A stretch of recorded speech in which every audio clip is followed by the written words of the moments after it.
Hello, good morning বন্ধুরা। তোমরা সকলে ভালো আছো? দেখো, কাল রাত থেকে অনেক সাইক্লোন চলছে, চারিদিকটা একদম ঠান্ডা হয়ে গিয়েছে। এই ঠান্ডার মধ্যে মনে হচ্ছে কিছু গরম গরম বানিয়ে খাই। সাইক্লোন চলতে আছে দুদিন ধরে। তো এই বর্ষার ভিতরে বন্ধুরা আমি আজকে আপনাদের দেখাবো সজনা পাতার রেসিপি। আপনারা সজনা পাতার পকোড়া তো বানিয়ে নিশ্চয় খেয়েছেন। আজকে আমি পকোড়া করব না, অন্য একটা নতুন রেসিপি করে আপনাদের দেখাবো। তো দেখতে থাকুন। এই বর্ষার মধ্যে এটা খেতেও স্বাদ লাগবে। তো আমি এর জন্য নিয়ে নিয়েছি সজনে পাতা, 2টো আলু, 1 কাপ মুসুর ডাল, একটা রসুন। তো প্রথমে আমি এই পাতাগুলোকে বেছে নেব। এই পাতাগুলো বাছতে অনেক টাইম লাগে, কিন্তু আপনাদের আমি একদম আলাদা ধরনের করে আজকে এটা পরিষ্কার করা শেখাবো। অল্প সময়ের মধ্যে এই পাতাগুলো পরিষ্কার করা হয়ে যাবে। তো আপনারা দেখতে থাকুন আমি কিভাবে পাতা পরিষ্কার করছি। প্রথমে এই ডালটাকে আমি ভিজিয়ে নেব। এই ডালটা ভেজতে 15 মিনিট টাইম লাগবে। তো যত সময় আমি শাকগুলোকে পরিষ্কার না করে নিচ্ছি তত সময় এই ডালটা ভিজে যাবে। তো প্রথমে আমি ডালটাকে ভিজিয়ে নেব। এখন এই পাতাগুলোকে এইভাবে ধরবে আর এইভাবে হালকাভাবে এরকম টেনে নেবে। এই যে এইভাবে হালকা টেনে নিলেই হয়ে যাবে পরিষ্কার। তো এইভাবে সব পাতাগুলোকে পরিষ্কার করে নিচ্ছি।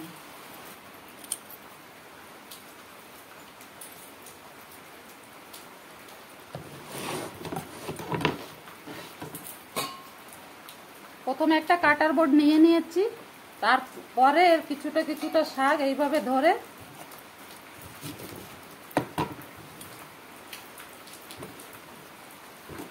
এইভাবে কুচি করে নেবে। বেশি ছোট ছোট কুচি করার দরকার নেই, নর্মাল কুচি করলেই হয়ে যাবে। এই যে এরকম পুরো শাকটাকে কুচি করে নিতে হবে। শাকগুলো আমার কুচি করা হয়ে গেছে বন্ধুরা। এখন এতে আমি জল দিয়ে দেব। জল একদম ভরে দিতে হবে। ভরে দিয়ে শাকগুলোকে এইভাবে নাড়াতে থাকতে হবে। এইভাবে নাড়াতে থাকলে কি হবে, এর ভিতরে যে ডাটা আছে ছোট ছোট, এগুলো জলের নিচে চলে যাবে। তো এইভাবে 2বার 3বার শুধু জল দেবে আর ফেলে দেবে। তো সব ডাটাগুলো, বেশিরভাগ ডাটা বেরিয়ে যাবে। তো তোমরাও এইভাবে ধুবে, 2-3বার করে ধুয়ে নেবে। কাঁচা লঙ্কা, রসুন কুচি, আলু আর এই যে সজনে পাতা আমার এইগুলো রেডি হয়ে গেছে। এখন আমি ডালটা ভিজে গেছে, ডালটাকে পিষে নেব। মুসুরি ডালটা ভিজে গেছে, 15 মিনিটেই ডালটা ভিজে গেছে। এখন এটাকে মিক্সির জারে নিয়ে এটা আর এর ভিতরে 3 কোয়া রসুন দিয়ে দেব। রসুন দিয়ে ডালটাকে পেস্ট করে নেব।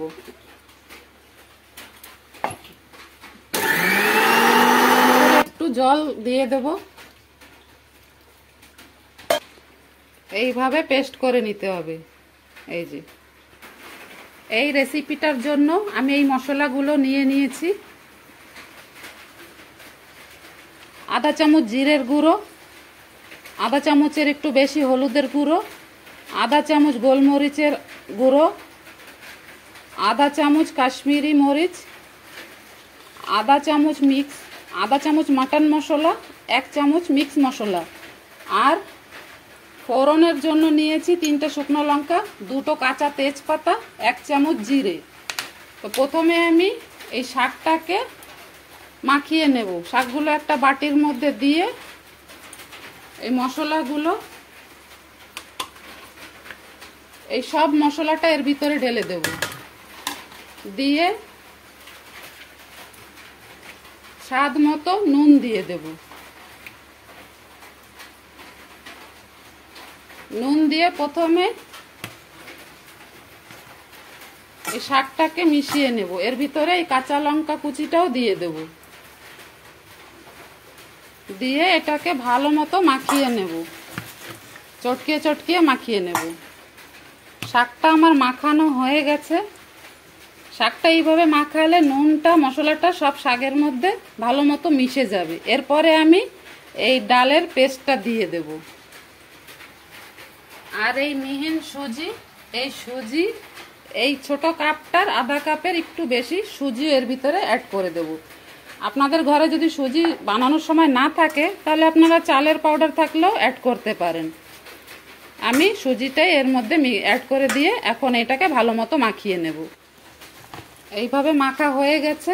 এখন এটা কিছু সময়ের জন্য ঢাকা দিয়ে রাখবো, কারণ সুজিটা একটু এর ভিতরে সুজিটাও ম্যারিনেট হয়ে যাবে।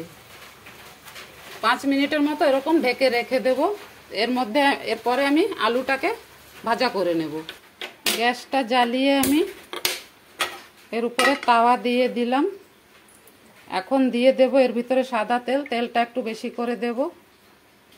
আমি এখন বড়াগুলো ভেজে নেব। তেলটা গরম হয়ে গেছে, উনুনের আঁচটা একটু কমিয়ে নেব। এখন আমি এই মাখিয়ে রাখা এগুলোকে এইভাবে একটু ঘুরিয়ে ঘুরিয়ে গোল করে নিয়ে এইভাবে হালকা একটু চ্যাপটা করে এই যে এইভাবে ভাজা করে নেব।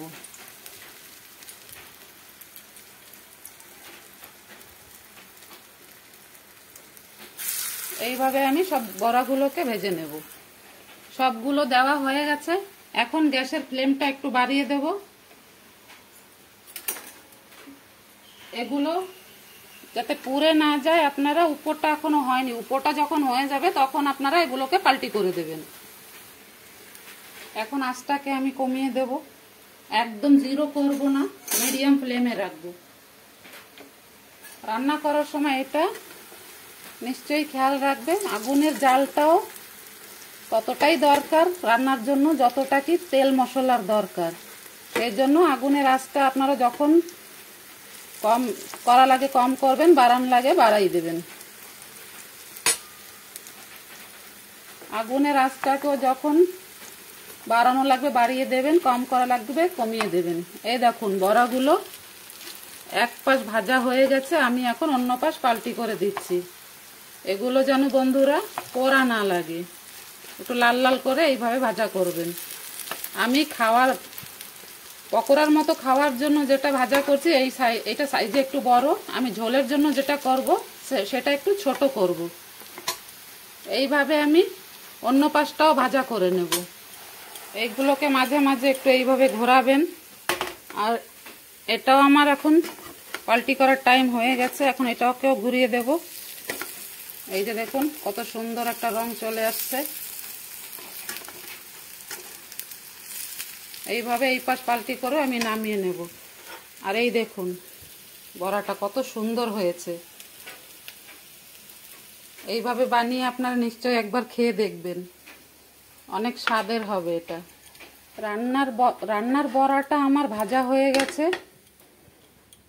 এখন এই রান্নার মশলাটাকে গুলে নেব। আমি এই 3টা মশলা নিয়েছি। 1 চামচের একটু কম হলুদের গুঁড়ো, 1 চামচের একটু কম লঙ্কার গুঁড়ো, আর জিরের গুঁড়ো 1 চামচ। আর আমি এখানে ভাজা জিরে গুঁড়োটাও নিয়েছি। এটাকে এখন আমি একটু জল দিয়ে জলে গুলে নেব।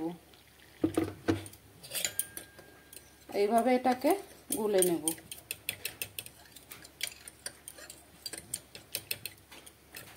এখন আমি উনুনের উপর একটা কড়াই বসিয়ে দেব। এই বড়াগুলোকে গরম গরম খেতে অনেক স্বাদ হয়। এগুলো বিকেলবেলা চার সাথেও খেতে পারেন। যখন খাবেন তখন গরম গরমেই বানাবেন,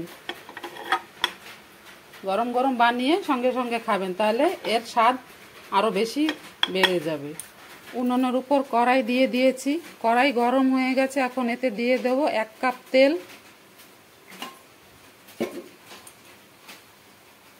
তেলটা গরম হয়ে গেলে এর মধ্যে আমি আলু দিয়ে দেব। তেলটা গরম হয়ে গেছে, এখন আলুটা এর ভিতরে দিয়ে দেব। আলু দিয়ে এর ভিতরে সামান্য একটু হলুদ দিয়ে দেব। হলুদটা দিয়ে একটু নাড়িয়ে এর ভিতরে আমি এই 4 চামচের 1 চামচের আধা আর একটু কম এর ভিতরে চিনি দিয়ে দেব। এখন এটাকে আমি লাল লাল করে ভাজা করব। ভাজা করতে করতে যাতে আলুটা আমার সিদ্ধ হয়ে যায় তত সময় আমি লো ফ্লেমে ভাজা করব। আলুটাকে আমার এইভাবে নাড়াতেই থাকতে হবে, তাহলে আলুটা চারিপাশ দিয়ে সমান সিদ্ধ হয়ে যাবে। এইভাবে অনবরত নাড়াতে থাকতে হবে। আলুগুলো দেখো ভাজা হয়ে গেছে, এই দেখো সিদ্ধ হয়ে গেছে। এখন আমি এগুলোকে তুলে নেব। এরকম একদম লাল করে ভাজা করে নিতে হবে। গ্যাসের ফ্লেমটা বাড়িয়ে দিচ্ছি। এখন এই তেলের ভিতরে শুকনো লঙ্কা কাঁচা জিরে দিয়ে দেব।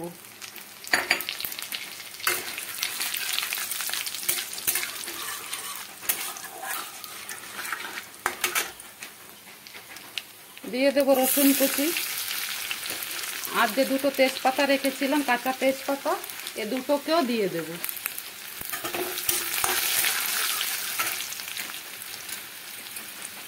এখন দিয়ে দেব এই গুলে রাখা মশলাটা।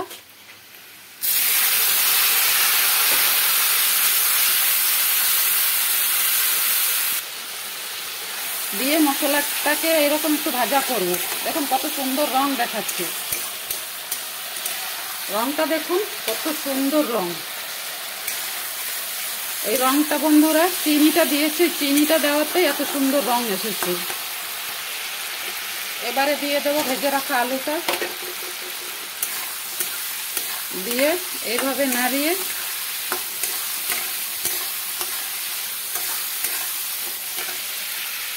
এখন দিয়ে দেব গরম করে রাখা জল। কাঁচা তরকারি রান্না হলে কাঁচা জল দিলেই হবে। আমার সব ভাজা তরকারি, আলুগুলো মশলা সব ভাজা, তাই আমি গরম জলটাই বেশি ইউজ করি। এই রেসিপিতে আমি আলু অল্প বড়া অল্প, কিন্তু ঝোলটা আমি বেশি দেব, কেননা বড়ার ভিতরে আমার মুসুরি ডাল দেওয়া। তরকারিটা যখন রান্না হবে বড়াটার ভিতরে ঝোল অনেকটা চুষে নেবে, সেই জন্য আমি আগে থেকেই জলটা একটু বেশি দেব। এখন দিয়ে দেব নুন। নুন আমার বড়ার ভিতরে দেওয়া আছে, এখন আমি আলু আর ঝোলের নুনটাই দেব।